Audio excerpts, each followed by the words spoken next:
Hello class, welcome to week 7, and I would like for all of you to think for a moment that we are approaching the middle of the semester. Can you even believe that?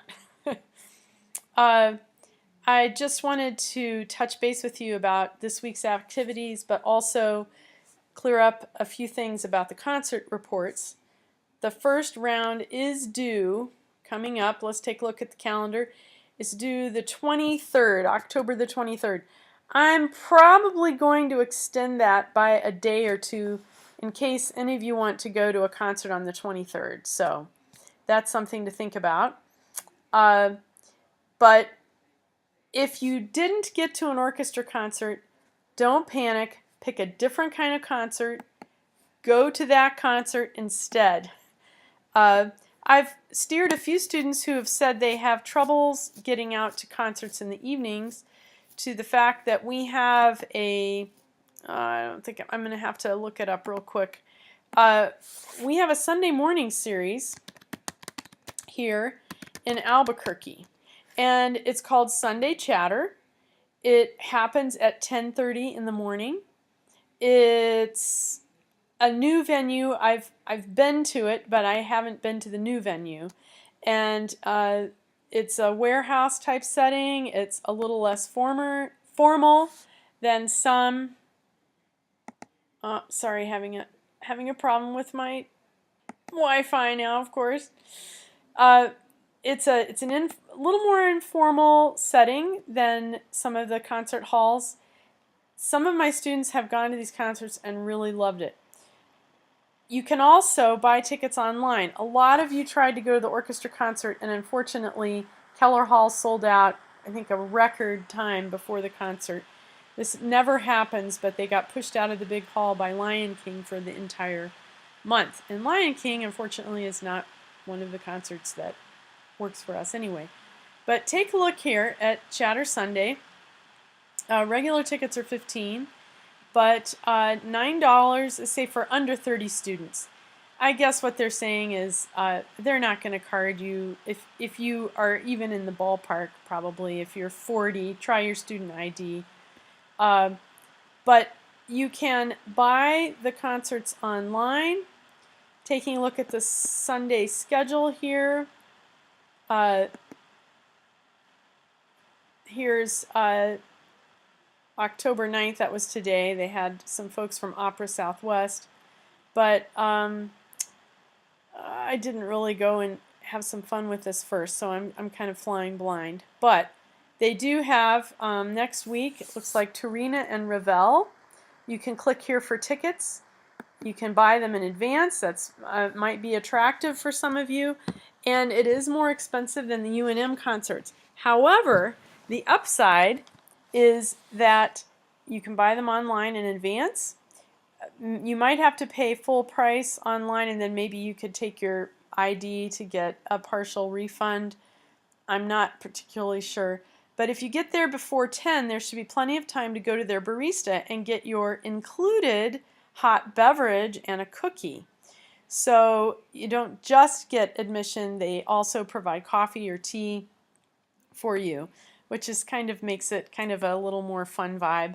But you can see there's also the Goldberg Variations. Those are by J.S. Bach, are coming up on the 23rd. So that's a concert. If you decide to go to that one, I might accept your paper a couple days late. So just check in with me, be in touch with me. And I will highlight the increasing number of orchestra concerts coming up. There's going to be one at the end of the month, the Albuquerque Philharmonic. But if you do want to go here, they have a map to the place on here. It's a really great website, and it's kind of in the warehouse district of Albuquerque. And so it's not too far from downtown. Let's take a look at week 7's activities. I know for some of you this test went super well, for some of you not so well. The grades were more spread out in this test. We had a lot more A's in test 1. But just make sure when you're answering an an essay question, if it's worth 30 points and you write a sentence, you're not going to get 30 points on that essay. So some of you wrote really nice full essays. I kind of hint at the topic, so you need to go bone up on that topic, read all of the announcements that I give you every week. I usually send 1 or 2 announcements, and certainly close to test time I give you tips about the test itself. So let's just take a look at what's happening. We're heading into the Baroque era this week, and we have to read chapter 7 in your ebooks, and we have writing. The blog has returned from its small vacation last week, and you are going to have a chance to look at you're going to choose one of 2 TED Music Talk blogs. They're about 20 minutes in length, each of them. And you're going to write a blog based on that. I really love the Lux Arumque and Curie blogs. I thought you all did a great job writing. Your writing has been really wonderful in these blogs, class. You should be super proud of yourselves. I feel like your peer comments are, almost all of them are extremely insightful. We have had no violations of good etiquette, so just keep up the good work there. When you go into the MindTap activities this week folder, it starts out with a video activity. I really mean for you to do this before you read the chapter, and you're going to get full marks for just taking a stab at the questions.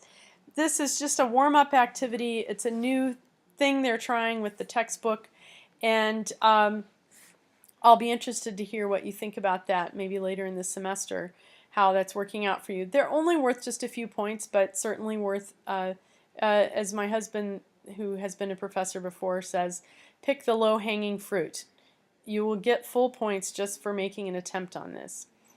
And here's the chapter 7 material you're going to click on to read. Then we heard the Moire Rondo in our first unit, and it's coming back because it is from the Baroque era. And there's a listening exercise for it. The Pachelbel, by the way, listening exercises are also very low-hanging fruit because I will allow you to redo those inside the window of when they're due. Please understand that I'm trying to make them due every week now because procrastination gets in the way, and that getting everything backed up in this class is not a good idea. So get these exercises done this week, please, by Sunday at 10 p.m. The Pachelbel Canon does not have a listening exercise, but it has a listening guide. The Spring by Vivaldi, one of my favorite Baroque concertos, is featured this week. There's a listening guide as well as a listening exercise. The checklist of music styles and music style quizzes, I'm making them visible to you. They're not worth any points, just as the Beat the Clock quiz is not worth any points. It's kind of a sanity check for you. If you ace the Beat the Clock quiz, you're really absorbing the material well. If you're searching for answers, you need to understand it takes more time to assimilate. I think the next test will be easier for many of you. 2 weeks is not a lot of time to cover material and be ready to test on it. And the Baroque era, we're going to have more weeks to deal with, maybe 4 weeks or so before the next test. So just make sure that you're coming back to these chapters in the Baroque and reviewing them. We know that the brain needs to be thinking about new material maybe 4 or 5 times before it's actually ready to assimilate it and change that new material into working knowledge that you can kind of store and you can bring back, and you can also make rich connections to other things. And then, of course, here's the blog, but it's a 35-minute video, PowerPoint video that I have loaded in, and I make them as informative as I can, so make sure that you watch it. You can watch it more than once if it might help you learn the material. So that's all for this week. Kind of a lot of talking here, but if you are beginning to have specific questions about concert reports, please shoot me an email. I really would prefer that you look at some of the resources I've shared with you before you ask me about a concert, unless you have a special situation. The UNM does have some concerts, again, that are actually not going to be as highly attended as that orchestra concert. I think everybody in every music appreciation class in town had several students last week, and I think we were lucky to maybe get 8 to 10 of you into that concert. And that's out of 2 classes I teach. But you can see here that tomorrow, October 10th, Monday, from 4 to 5:30 p.m. is a wonderful vocal concert. Las Cantatas, I've mentioned this group before. Again, you should get there early because tickets may sell out. I know I have at least one student going to go hear the saxophone quartet concert that's coming up also on the 10th at 7:30 p.m. 19th, Wind Symphony. I have some students who are going to this. These are all great concerts. The Speed Dating Opera Theater, I would accept that, but you'll have to make sure you fill out the opera report form, which is found in our concert report learning module. So if you have any more questions, please let me know. And I will be sending you, as some of these orchestra concerts are coming up, I'll be sending you reminders about that. So have a great week and good luck with all of your studies and whatever else is happening for you this week. Thanks.